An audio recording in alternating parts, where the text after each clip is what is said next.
I remember sitting alone in that chemotherapy chair for the fourth time, staring at the empty seat beside me. That seat where my wife Sarah had sat during the first 3 sessions. My phone buzzed that morning with a message I never thought I would see. I cannot do this anymore. I am sorry. Tears rolled down my face, not because of the poison flowing through my veins to kill the cancer, but because of the betrayal cutting deeper than any disease ever could.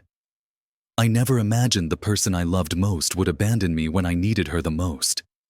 But that was just the beginning of a story about betrayal karma, and how I found myself again when everything fell apart. Before I continue, I want to know where you are watching from. Drop your location in the comments below. And if you want to hear how this story ends, hit that like button and subscribe. Trust me, you will not believe what happened next. My name is Bruce, and at 32 years old I thought I had life figured out. I worked as a software engineer at a tech company in Seattle, pulled in a decent salary, and lived in a cozy apartment near Capitol Hill with my wife Sarah. We met 5 years earlier at a small coffee shop on a rainy Thursday afternoon. She was sitting by the window, laptop open, working on some marketing presentation.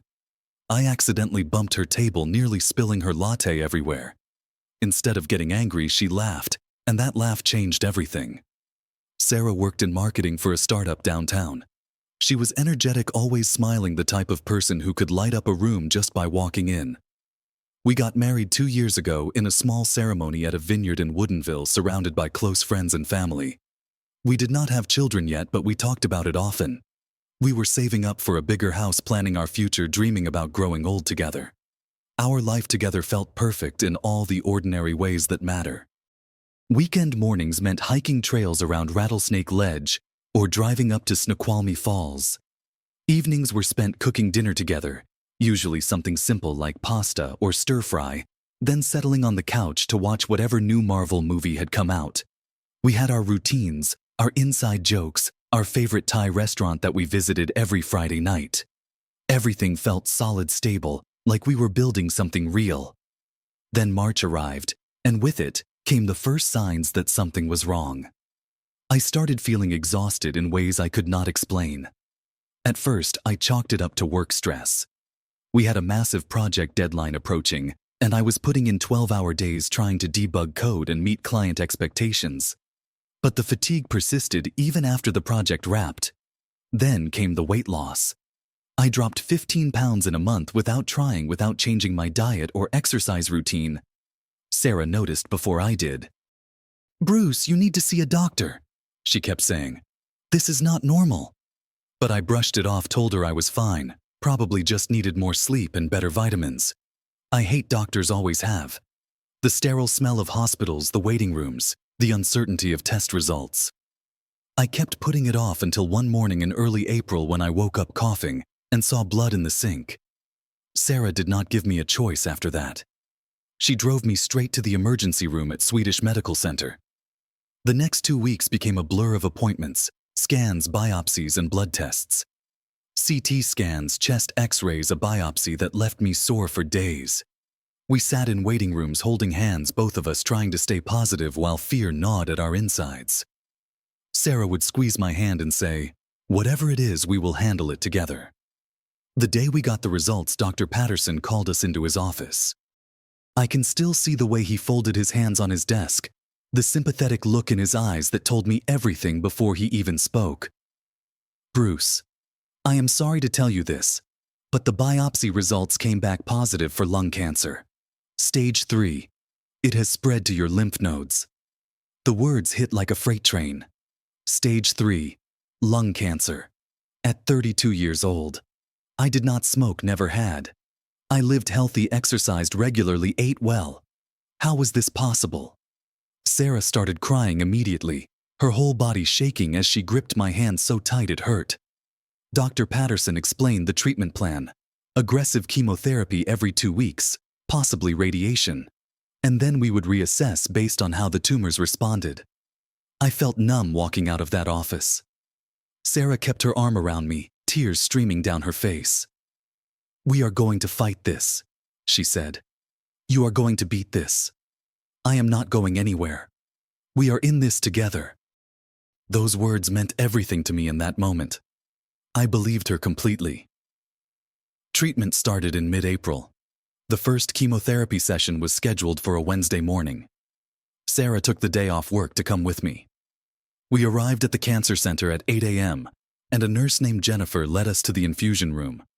Rows of reclining chairs filled the space, each one occupied by someone fighting their own battle.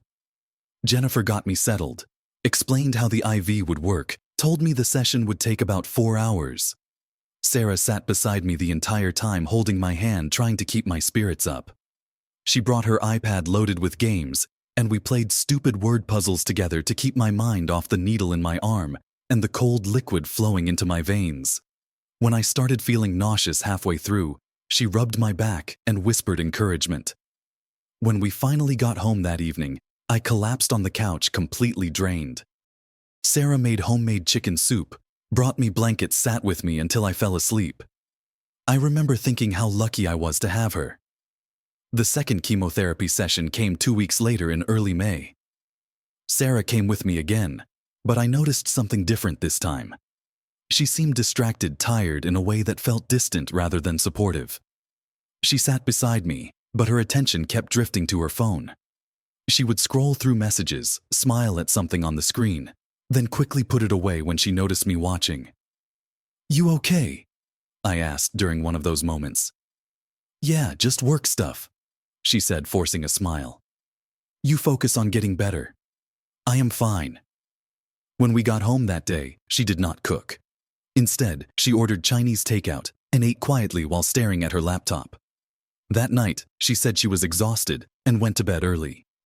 I lay awake in the dark, feeling the familiar nausea from the chemo and a new kind of sickness that had nothing to do with cancer. The third session at the end of May brought the first real crack in our foundation. Sarah showed up 20 minutes late, rushing in with an apologetic smile and some excuse about traffic on Interstate 5. During the 4-hour treatment, she barely looked at me. Her phone buzzed constantly, and each time she picked it up, she would smile or giggle softly at whatever was on the screen. I tried to ignore it, tried to tell myself she was just finding ways to cope with the stress of watching her husband go through hell. But that night, everything felt wrong. Sarah was cold, distant, like a stranger wearing my wife's face. After dinner, I heard her talking on the phone in the bathroom, her voice low and secretive. When I asked who she was talking to, she said it was just a friend from work, nothing important. The anxiety in my chest grew heavier than any tumor ever could. I tried to convince myself it was nothing. She was stressed. Watching someone you love go through cancer treatment is traumatic. She just needed space to process everything. But deep down in that place where truth lives before we are ready to face it, I knew something had changed. As I prepared for my 4th chemotherapy session, I clung to hope that things would get better, that we would find our way back to each other. I had no idea the storm was about to break completely. June 12th started like any other treatment day. My appointment was scheduled for 9 a.m., and I woke up early to get ready. I packed my bag with a book, headphones, a water bottle, all the things that helped pass the time during those long hours in the infusion chair. I walked to the living room to find Sarah, but she was not there. The blanket on the couch was folded neatly, but no sign of her. I checked the bathroom, the kitchen, even looked outside to see if her car was still parked in our spot. Gone. I called her phone. It rang and rang, but she did not answer. Then I noticed a message on my phone sent at 6:30 that morning. I must have been in the shower when it came through. "Bruce, I cannot do this anymore. Watching you like this, it is too hard. I need space. I am sorry. I will come get my things next week." I read those words over and over, trying to make them mean something different. My hands started shaking. I called her again. This time, the call went straight to voicemail. I tried texting. No response. I sat down on the floor of our living room and cried harder than I had cried since my mother died when I was 15 years old. The clock read 8:15. I had 45 minutes to pull myself together and drive to the hospital for poison to be pumped into my body while I processed the fact that my wife had just abandoned me. Somehow, I made it to the cancer center. I drove there on autopilot, tears blurring my vision, my chest so tight I could barely breathe. When I walked into the infusion room, Jennifer, the nurse who had been with me through all 3 previous sessions, immediately noticed I was alone. "Where is Sarah?" she asked, her voice full of concern. I tried to smile, tried to act like everything was fine. "She could not make it today." Jennifer looked at me with those kind eyes that see right through lies, but she did not push. She just nodded and helped me get settled in the chair. For the next 4 hours I sat there staring at the empty seat beside me. That seat where Sarah had sat 3 times before, holding my hand, making jokes, helping me forget about the needle and the nausea and the fear. Now it was just empty space mocking me. The sound of the IV machine beeping, the hushed conversations of other patients and their families, the clinical smell of antiseptic, all of it pressed down on me. I tried to read my book but could not focus on the words. I tried listening to music, but every song reminded me of her. Tears kept sliding down my face no matter how hard I tried to stop them. Jennifer came by to check my vitals and caught me crying. She pulled up a stool and sat beside me. "Are you okay, Bruce?" I shook my head. The words came out broken. "My wife left me this morning, said she cannot watch me go through this anymore."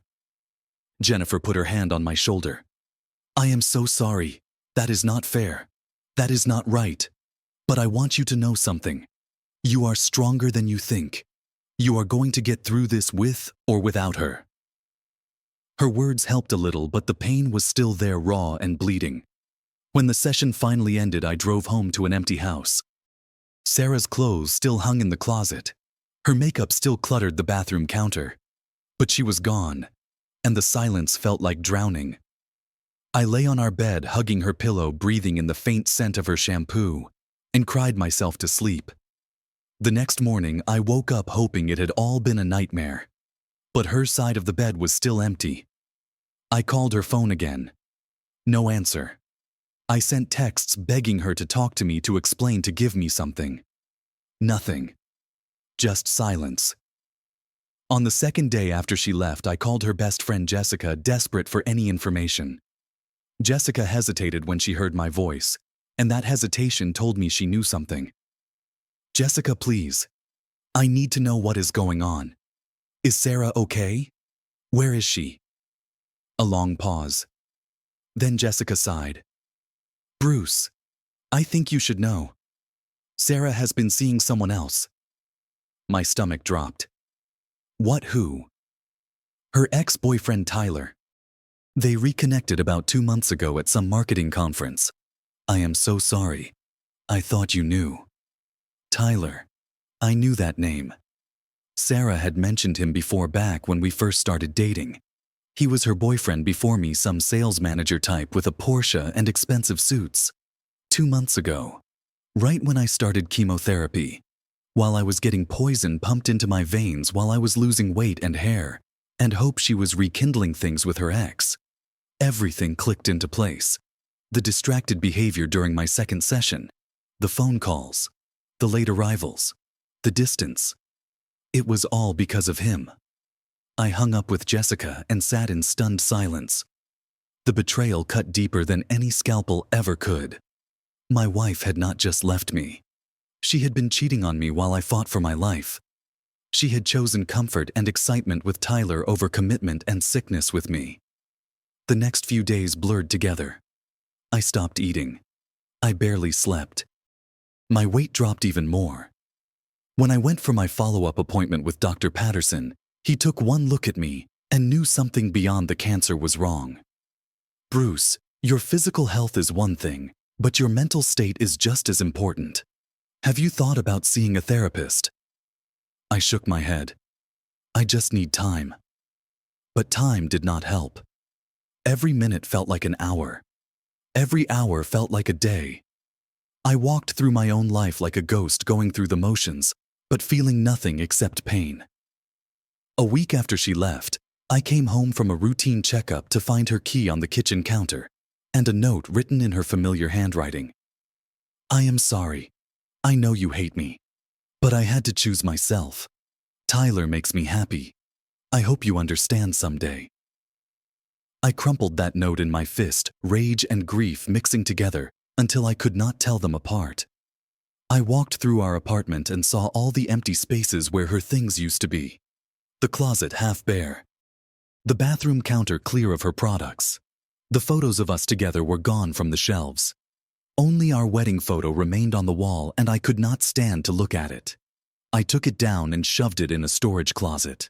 That night I hit rock bottom.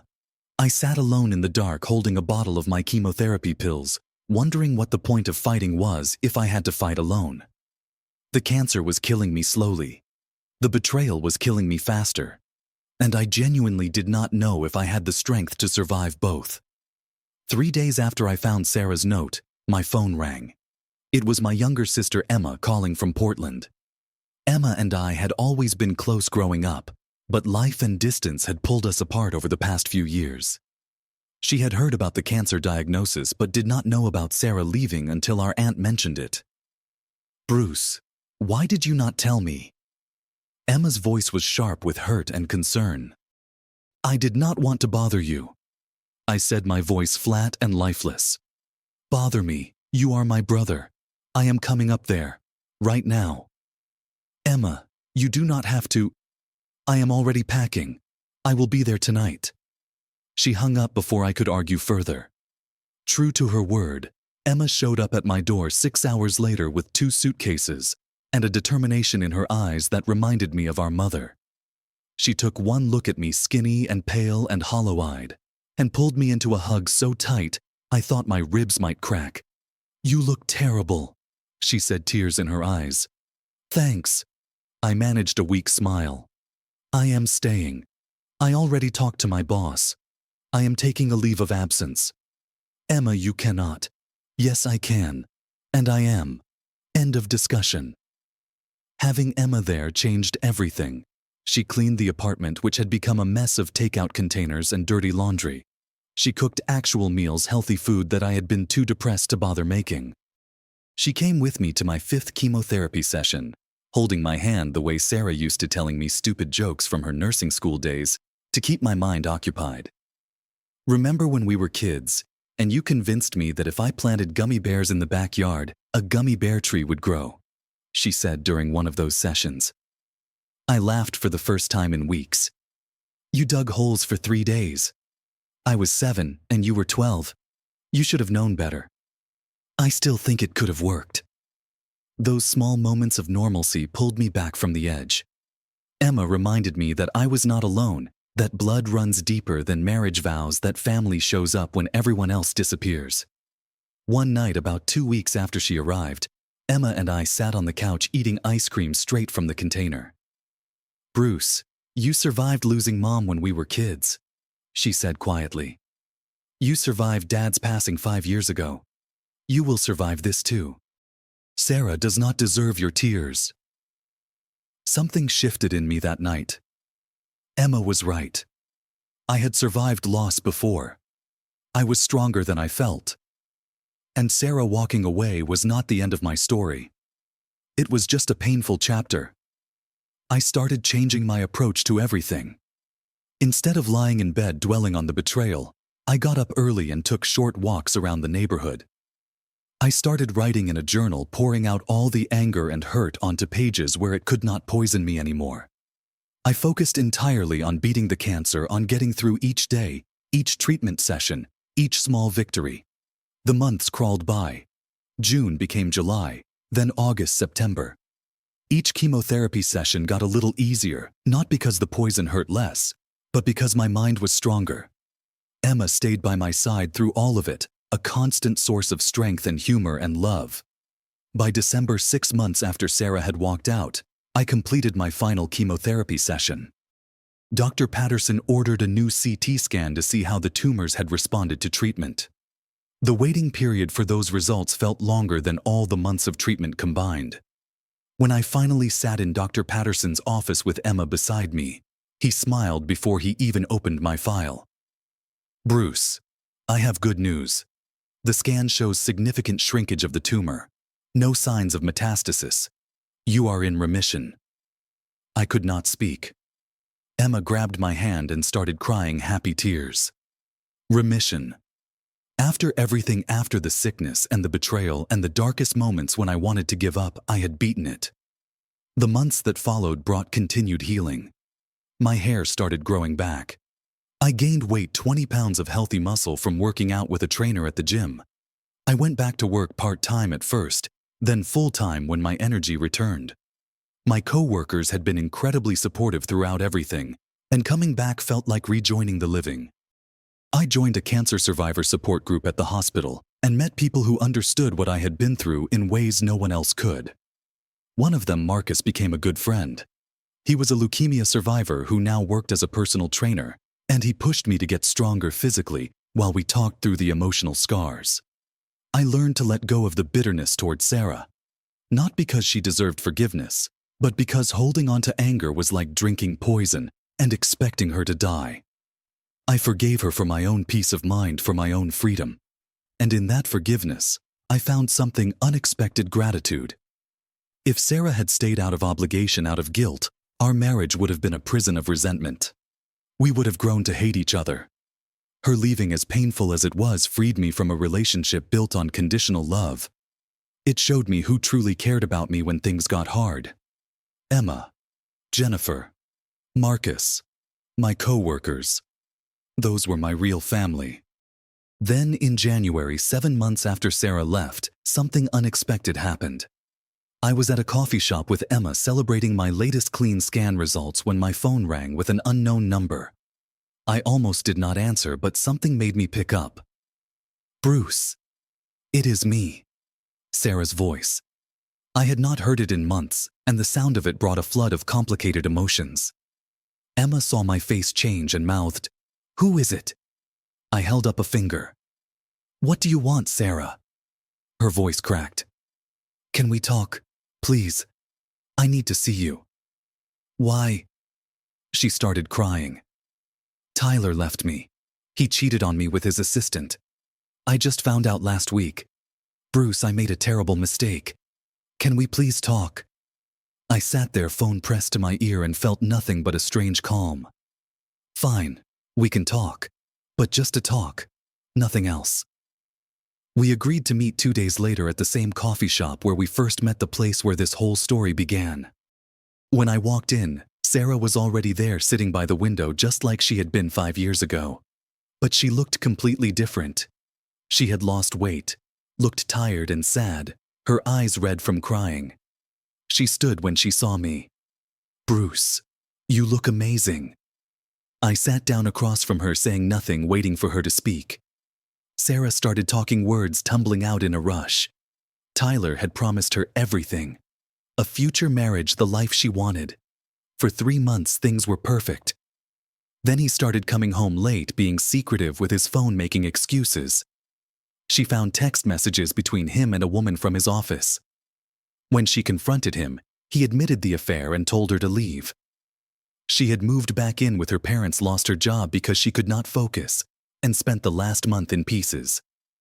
"I made the biggest mistake of my life," she said, tears streaming down her face. "You were fighting for your life, and I abandoned you. And karma got me, Bruce. Karma got me hard." She reached across the table and grabbed my hand. I pulled away. "Bruce, I am so sorry. Can you forgive me? Can we try again? I know I do not deserve it, but I still love you." I looked at this woman who had been my wife, who I had loved with everything I had, who had left me at my lowest point. And I felt nothing but pity. "Sarah, I heard what you said, and I understand you are hurting. But let me tell you something. When you left, I was at my lowest. I had cancer, I was scared, and I needed you. You chose Tyler. You chose comfort over commitment. You chose to run instead of stand by me. And you know what? That was the best thing you ever did for me." She looked confused. "What?" "Because of you leaving, I learned who truly cares about me. My sister Emma flew up and stayed with me for months. My co-workers rallied around me. My nurse Jennifer held my hand when I cried. I learned I am stronger than I ever knew. I beat cancer, Sarah. Not with you, but without you. And now I am healthier, happier, and free from a relationship that was not real. So you will not forgive me. Her voice was small, broken. I forgive you, Sarah. Not for you, but for me. Because holding on to anger would only hurt me. But forgiveness does not mean reconciliation. We are done. You made your choice and I have made mine. I hope you find happiness, I really do. But it will not be with me. I stood up from the table. Take care of yourself, Sarah. I walked out of that coffee shop without looking back. Behind me, I heard her calling my name, begging me to stay, but I kept walking. Each step felt lighter than the last. The months after that meeting brought a peace I had not known was possible. My next CT scan came back completely clear. No signs of cancer anywhere. Dr. Patterson officially declared me cancer-free, though I would need regular monitoring for the next 5 years. I cried when he told me, but they were tears of joy and relief and gratitude. I threw myself into living fully. Work promoted me to senior engineer, recognizing both my technical skills and the leadership I had shown by coming back stronger after such a difficult year. Emma eventually returned to Portland, but we talked on the phone every single day. That bond we rebuilt during my treatment became one of the most important relationships in my life. I started volunteering at the cancer center, visiting newly diagnosed patients, sharing my story, offering hope to people sitting in those same chairs where I had sat. I told them about the fear, the pain, the loneliness, but also about the strength they did not know they had. I watched their faces change as they realized they were not alone, and it filled me with purpose. About a year after my meeting with Sarah, I met someone new. Her name was Lauren, and she was a nurse at the gym where Marcus trained me. We started talking one day after a workout, and she asked about the small scar on my chest from where my port had been. I told her my story, expecting her to back away like so many people do when they hear the word cancer. Instead, she looked me in the eyes and said, "That must have been incredibly hard. But you are here now. That is what matters." We started dating slowly, carefully. Lauren knew about Sarah, about the betrayal, about all of it. She never pushed, never demanded more than I was ready to give. She just showed up consistently, proving through actions that she was different, that she would not run when things got hard. I learned that real love is not tested during the good times. Anyone can love you when you are healthy, successful, and easy to be around. Real love shows up during chemotherapy sessions. Real love stays when you are bald and sick and scared. Real love does not calculate whether the burden is worth it. Sarah taught me what love is not. Emma and Lauren taught me what love is. Looking back now, I see the whole experience differently. Yes, Sarah betrayed me at my weakest moment. Yes, Tyler betrayed her the same way. Yes, karma came full circle. But the real story is not about revenge or schadenfreude. It is about discovering that sometimes the worst thing that happens to you opens the door to the best thing that could happen. If Sarah had stayed, I would have spent my life with someone who loved me conditionally, who would abandon me the moment things got difficult. I would have missed out on the depth of love and loyalty that Emma showed me. I would not have met Lauren. I would not have become the person I am today. Someone who knows his own strength, who does not need another person to complete him, who chooses to love from a place of wholeness rather than need. Betrayal is painful, but it reveals who truly loves you. Cancer took my health temporarily, but Sarah leaving gave me freedom permanently. The people who stay during your darkest times are your real family, blood or not. Karma is not about revenge or punishment. It is simply the universe balancing itself, showing everyone the consequences of their choices. I do not hate Sarah anymore. I honestly do not feel anything toward her except a distant hope that she finds her way to happiness. Because I have found mine, and it has nothing to do with her. Sarah got her karma when Tyler betrayed her the way she betrayed me. But I got something better. I got my life back. I got to discover who I really am when everything is stripped away. I got to learn that I am enough all by myself, without needing anyone else to validate my worth. And sometimes the best revenge is not revenge at all. Sometimes it is just living well, loving deeply, and moving forward without looking back. Today, I am cancer-free. I am stronger both physically and emotionally than I have ever been. I am surrounded by people who genuinely care about me, who proved their love when it mattered most. I wake up every morning grateful for another day, another breath, another chance to live fully. The chemotherapy chair where I sat alone that fourth time crying over a text message feels like a lifetime ago. That version of me was broken and lost. This version of me is whole and found. And I would not trade this journey for anything, because it led me exactly where I needed to be. So if you are going through something similar, if someone has betrayed you when you needed them most, I want you to know this. Their leaving is not a reflection of your worth. It is a reflection of their character. And sometimes the people who walk away are doing you the biggest favor of your life, even if it does not feel that way in the moment. You are stronger than you know. You will survive this. And on the other side, you will find a version of yourself you never knew existed, a version that does not need anyone's approval or presence to be complete. That is the real victory. Not karma. Not revenge. Just becoming fully, authentically, powerfully yourself. Have you or someone you know ever experienced a similar betrayal during a difficult time? How did you handle it? Drop your thoughts in the comments below. And if this story resonated with you, hit that like button and subscribe for more real-life stories about overcoming impossible odds. Share this with someone who needs to hear it today. Thank you for listening to my story. I hope it brings you hope, strength, and the reminder that you are never truly alone. Keep fighting, keep believing, keep moving forward. Your breakthrough is coming.